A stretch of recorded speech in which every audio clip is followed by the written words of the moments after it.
Everyone, very good morning. Welcome back to my channel Vidyadhari blogs. Friends ಎಲ್ಲ ಹೇಗಿದ್ದೀರಾ? ಎಲ್ಲ ಚೆನ್ನಾಗಿದ್ದೀರಾ ಅಂದ್ಕೊಂಡಿದ್ದೀನಿ. ನಾನು ಅಷ್ಟೇ ತುಂಬ ಚೆನ್ನಾಗಿದ್ದೀನಿ. ಆ್ಯಂಡ್ ಇವತ್ತು ನನ್ನ ಡೈಲಿ ರೊಟೀನ್ನಲ್ಲಿ ಸ್ವಲ್ಪ ಡಿಫ್ರೆನ್ಸಸ್ ಇದೆ. ಅದೇನು ಹೇಗಿರುತ್ತೆ ಅಂತ ನಿಮಗೆ ಶೇರ್ ಮಾಡ್ತೀನಿ. ಸೊ ವಿಡಿಯೋನ ಸ್ಕಿಪ್ ಮಾಡಿದೆ, ಮಿಸ್ ಮಾಡಿದೆ, ಕಂಟಿನ್ಯೂ ಆಗಿ ನೋಡಿ. ಈಗ ಸ್ವಲ್ಪ ಅರ್ಜೆನ್ಸಿನಲ್ಲಿದ್ದೀನಿ ಫ್ರೆಂಡ್ಸ್. ಯಾಕಪ್ಪ ಅಂತಂದರೆ ನಮ್ಮ ಚಿನ್ನುಗೆ 9 o'clockಗೆ ಡ್ಯಾನ್ಸ್ ಪ್ರಾಕ್ಟೀಸ್ ಇದೆ ಸ್ಕೂಲ್ನಲ್ಲಿ ಆನ್ಯುವಲ್ ಡೇಗೆ. ಸೊ ಇವತ್ತು ಟ್ರಾನ್ಸ್ಪೋರ್ಟ್ ಎಲ್ಲ ಇಲ್ಲ, ಹಾಗಾಗಿ ನಾನೇ ಡ್ರಾಪ್ ಮಾಡಿಬಿಟ್ಟು ಬರಬೇಕು, ಹಾಗೆ ಪಿಕಪ್ ಮಾಡಿಕೊಂಡು ಬರಬೇಕಾಗತ್ತೆ. ಅದಕ್ಕೋಸ್ಕರ ಸೊ ಹಂಗೆ ಬೇಗ ಬಾಕ್ಸಸ್ ಎಲ್ಲನೂ ರೆಡಿ ಮಾಡ್ತಾಯಿದ್ದೀನಿ. ಆ್ಯಂಡ್ ಇವತ್ತು ಅಮ್ಮ ಪಲಾವ್ ಮಾಡಿದ್ರು, ಅದಕ್ಕೆ ಸ್ವಲ್ಪ ಪಲಾವು ಮತ್ತು ಸ್ನ್ಯಾಕ್ಸ್ಗೆ ಒಂಚೂರು ಏನಾದರೂ ಬಿಸ್ಕೆಟ್ಸು ಇಲ್ಲ ಮಿಕ್ಚರ್ ಏನಾದರೂ ಒಂದು ಸ್ವಲ್ಪ ಇಡೋಣ ಅಂತ ಅಂದ್ಕೊಂಡಿದ್ದೀನಿ. ಸ್ನ್ಯಾಕ್ಸ್ಗೆ ಜಾಸ್ತಿ ಇಡೋಕ್ಕೆ ಹೋದರೆ ಮತ್ತು ಅವ್ರು ಲಂಚ್ ತಿನ್ನೋದಿಲ್ಲ ಅಲ್ವಾ, ಹಾಗಾಗಿ ಇದು ಸ್ವಲ್ಪ ಲೈಟಾಗಿ ಸ್ನ್ಯಾಕ್ಸ್ ಮತ್ತು ಸ್ವಲ್ಪ ರೈಸ್ನ ಇಡ್ತಾಯಿದ್ದೀನಿ. ಇವತ್ತು ಹಾಫ್ಡೇಗೆ ಬಂದುಬಿಡ್ತಾನೆ, ಬಟ್ ಯಾವುದಕ್ಕೂ ಇರಲಿ ಅಂತ ಎತ್ತಿಡ್ತಾಯಿದ್ದೀನಿ.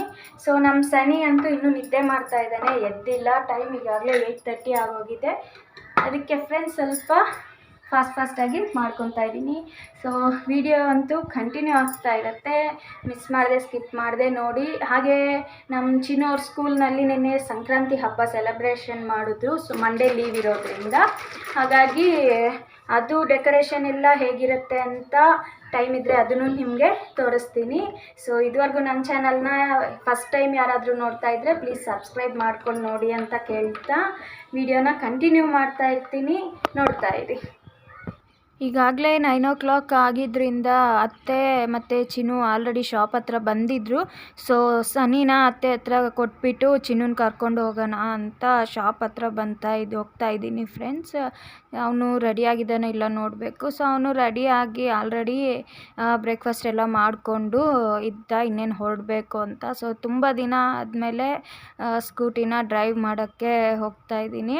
ಆ್ಯಕ್ಚುಲಿ ನಾನು 9th ಸ್ಟ್ಯಾಂಡರ್ಡ್ ಇಂದನೂ ಕಲ್ತ್ಕೊಂಡಿರೋದು ಸ್ಕೂಟಿ, ಬಟ್ ನಂಗೆ ತುಂಬ ಇಷ್ಟ ಸ್ಕೂಟಿ ಡ್ರೈವ್ ಮಾಡೋದಂದರೆ. ಅದಕ್ಕೆ ಸ್ವಲ್ಪ ಗ್ಯಾಪ್ ಬಂತಲ್ವಾ, ಸೊ ಇವತ್ತು ಸ್ವಲ್ಪ ಖುಷಿ ಆಗ್ತಾ ಇದೆ ಅಷ್ಟೇ. ಫೈನಲಿ ಚಿನ್ನು ಅವ್ರ ಸ್ಕೂಲ್ ಹತ್ರ ಬಂದಿದ್ದಾಯಿತು. ಇವನಿಗೆ ವ್ಯಾನಲ್ಲಿ ಕಳಿಸಿದ್ರೇ ಬೆಟರ್, ಬಿಕಾಸ್ ನಾವು ಯಾರಾದರೂ ಡ್ರಾಪ್ ಮಾಡೋಕ್ಕೆ ಬಂದರೆ ಅವನು ಹೋಗಲ್ಲ ಅಂತ ಹಠ ಮಾಡೋದು, ಅಳು ಮುಖ ಇಟ್ಕೊಳ್ಳೋದು, ಇದೇ ಕೆಲಸ ಮಾಡ್ತಾನೆ. ಇವತ್ತು ಅಷ್ಟೇ. ಸೊ ಅವನು ಅಳ್ತಾ ಇದ್ದಿದ್ದರಿಂದ ನನಗೆ ವಿಡಿಯೋ ಕ್ಯಾಪ್ಚರ್ ಮಾಡೋಕ್ಕಾಗಲಿಲ್ಲ ಫ್ರೆಂಡ್ಸ್. ಸೊ ಇಮೇಜಸ್ನ ಶೇರ್ ಮಾಡ್ತಾ ಇದ್ದೀನಿ ನೋಡಿ. ಅವ್ರ ಸ್ಕೂಲ್ನಲ್ಲಿ ಸಂಕ್ರಾಂತಿ ಹಬ್ಬ ನಿನ್ನೆ ಮಾಡಿರೋದು ಸೆಲೆಬ್ರೇಷನ್ನು. ಈ ಥರ ಬೋರ್ಡ್ ಹತ್ರ ಎಲ್ಲನೂ ಡೆಕೋರೇಷನ್ ತುಂಬ ಚೆನ್ನಾಗಿ ಮಾಡಿದ್ದಾರೆ, ಮಕ್ಳಿಗೆ ಅಟ್ರ್ಯಾಕ್ಟ್ ಆಗೋ ಥರ. ಸೊ ನೆನ್ನೆ ತೆಗೆದಿರೋ ಪಿಕ್ ಇದು ನಮ್ಮ ಚಿನ್ನೋದು. ಹೇಗಿದೆ ಅಂತ ನನಗೆ ಕಾಮೆಂಟ್ ಮಾಡಿ ಫ್ರೆಂಡ್ಸ್. ಅವನ್ನ ಬಿಟ್ಬಿಟ್ಟು ಮತ್ತೆ ಶಾಪ್ ಹತ್ರ ಹೋಗಿ ಗಾಡಿನ ಅಲ್ಲೇ ಪಾರ್ಕ್ ಮಾಡಿಬಿಟ್ಟು ಸನಿನ ಕರ್ಕೊಂಡು ಬಂದೆ. ಈಗಾಗಲೇ 9:30 ಆಗಿತ್ತು. ಇಲ್ಲಿಂದ ಚಿನ್ನು ಸ್ಕೂಲ್ 1 ಕಿಲೋಮೀಟರ್ ಆಗಿರೋದ್ರಿಂದ ಬೇಗನೆ ಬಿಟ್ಬಿಟ್ಟು ಬಂದೆ. ಬಟ್ ಇವನಿಗೆ ಸನಿಗೆ ಸೆರ್ಲಾಕೆಲ್ಲ ತಿನ್ನಿಸ್ಬಿಟ್ಟು ಮಲಗ್ಸೋಣ. ಅವ್ನು ಮಲಗೋ ಟೈಮ್ ಆಗಿತ್ತು ಆಲ್ರೆಡಿ 10 o'clock ತುಂಬ ಹೊತ್ತು ಟ್ರೈ ಮಾಡಿದೆ, ಬಟ್ ಇವತ್ತು ಯಾಕೋ ಅವ್ನು ಮಲಗಲೇ ಇಲ್ಲ. ನನಗೆ ಸ್ವಲ್ಪ ಕೆಲಸ ಇತ್ತು, ಮಲಗ್ತಾನೇನೋ ಅಂದ್ಕೊಂಡ್ರೆ ಮಲಗಲೇ ಇಲ್ಲ. ಸರಿ ಹೋಗಲಿ ಆಟ ಆಡ್ಕೊಂಡ್ಲಿ ಅಂದ್ಬಿಟ್ಟು ಅವನ್ನ ಕೆಳಗಡೆ ಅಲ್ಲೇ ನೆಲದ ಮೇಲೆ ಒಂದು ಸೀರೆ ಕಾಟನ್ದು ಹಾಕ್ಬಿಟ್ಟು ಮಲಗಿಸ್ಬಿಟ್ಟು ಟಿ ವಿನ ಇಟ್ಟಿದ್ದೆ, ಕಾರ್ಟೂನ್ಸ್. ಸೊ ಒಂದು ಸ್ವಲ್ಪ ದಿನ ಚಿನ್ನು ಜೊತೆ ಬೆಳಗ್ಗೆ ಹೊತ್ತು ಅವ್ರ ಅಣ್ಣ ಜೊತೆಯಲ್ಲಿ ನೋಡಿಕೊಂಡು ಇವನಿಗೂ ಅಭ್ಯಾಸ ಆಗಿತ್ತು. ಹೀಗೆ ಆಟ ಆಡಿಕೊಂಡು ಇದು ಮಾಡ್ತಾಯಿದ್ದ. ನನಗೆ ಇದು ರಾಗಿ ಹಿಟ್ಟು.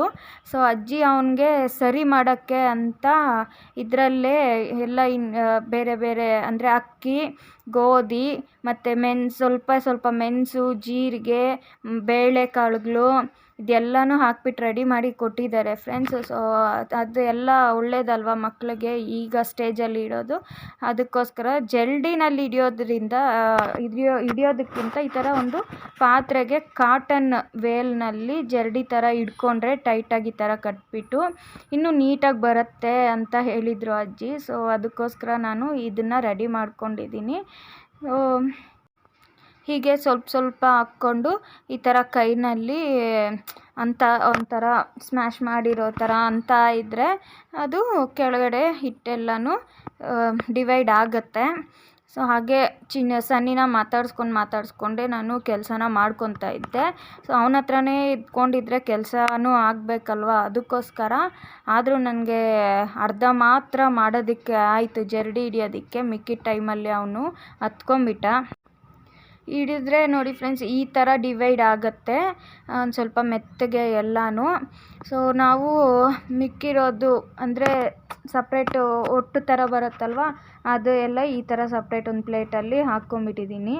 ಫೈನಲಿ ಅರ್ಧ ಹಿಡ್ದಿರೋದು ಇಷ್ಟು ಮಾತ್ರ ಬಂದಿದೆ.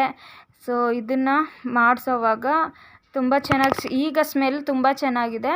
ಸೊ ನೆಕ್ಸ್ಟು ಮಾಡೋವಾಗ ಇನ್ನೂ ಚೆನ್ನಾಗಿ ಬರುತ್ತೆ. ಆಲ್ರೆಡಿ ಇದು ಮಾಡಿ ತಿನ್ನಿಸಿರೋ ತಾಯಂದಿರಿಗೆ ಎಲ್ಲ ಎಕ್ಸ್ಪೀರಿಯೆನ್ಸ್ ತುಂಬ ಚೆನ್ನಾಗಿರುತ್ತೆ. ಅವ್ರಿಗೆ ಇನ್ನೂ ಕ್ಲೀನಾಗಿ ಅರ್ಥ ಆಗುತ್ತೆ. ನಾನು ಅಷ್ಟೊಂದು ಎಕ್ಸ್ಪ್ಲೇನ್ ಮಾಡೋ ಅವಶ್ಯಕತೆ ಇಲ್ಲ ಅಂತ ಅನ್ಕೋತೀನಿ ಫ್ರೆಂಡ್ಸ್.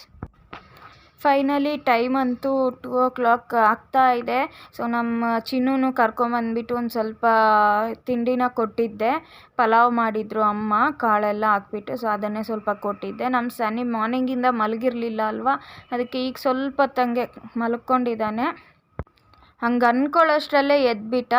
ಅಣ್ಣ ತಮ್ಮ ಇಬ್ಬರು ನೋಡಿ ಆಟಾಡ್ತಾ ಇದ್ದಾರೆ. ಇವನು ಕಿರ್ಚ್ತಾ ಇದ್ದಾನೆ, ಎಲ್ಲಿ ಬೀಳಿಸ್ಬಿಡ್ತಾನೋ ಹಂಗೆ ಅಂತ. ಅವನು ಅರ್ಧ ನಿದ್ದೆನಲ್ಲಿ ಬೇರೆ ಎದ್ದಿದ್ದ, ಅದಕ್ಕೆ ಅಳ್ತಾ ಇದ್ದ. ಬಟ್ ಚಿನ್ನು ಅಂತೂ ನಾನು ಆಡಿಸ್ತೀನಿ ಹಾಗೆ ಹಿಂಗೆ ಅಂತೆಲ್ಲ ಹೇಳ್ಕೊಂಡು ಅವನ್ನ ಕೂಲ್ ಮಾಡೋಕ್ಕೆ ಮಾತ್ರ ಸಿಕ್ಕಾಪಟ್ಟೆ ಟ್ರೈ ಮಾಡ್ತಾ ಇದ್ದ. ಬಟ್ ಅವನಂತೂ ಸುಮ್ಮನೆ ಇರಲಿಲ್ಲ. ಅದಕ್ಕೆ ಲಾಸ್ಟ್ ನಾನೇ ಎತ್ಕೊಂಡ್ಬಿಟ್ಟೆ ಫ್ರೆಂಡ್ಸ್. ಸೊ ನೋಡಿದ್ರಲ್ವ ಫ್ರೆಂಡ್ಸ್, ಈಗಾಗಲೇ ಆಫ್ಟರ್ನೂನ್ 2 o'clock ಆಗೋಗಿದೆ. ಇದು ನನ್ನ ಇವತ್ತಿನ ಡಿಫ್ರೆಂಟ್ ಮಾರ್ನಿಂಗ್ ರೊಟೀನ್ ಅಂತಲೇ ಹೇಳ್ಬೋದು. ಸೊ ಹೇಗಿತ್ತು, ನಿಮ್ಗೇನು ಅನ್ನಿಸ್ತು ಅಂತ ನನಗೆ ಕಾಮೆಂಟ್ ಮಾಡಿ. ಆ್ಯಂಡ್ ಈ ವಿಡಿಯೋ ನಿಮಗೆ ಇಷ್ಟ ಆಗಿದ್ದರೆ ದಯವಿಟ್ಟು ಲೈಕ್ ಮಾಡಿ, ಶೇರ್ ಮಾಡಿ, ಆ್ಯಂಡ್ ನನ್ನ ಚಾನಲ್ನ ಸಬ್ಸ್ಕ್ರೈಬ್ ಮಾಡ್ಕೊಳ್ಳಿ.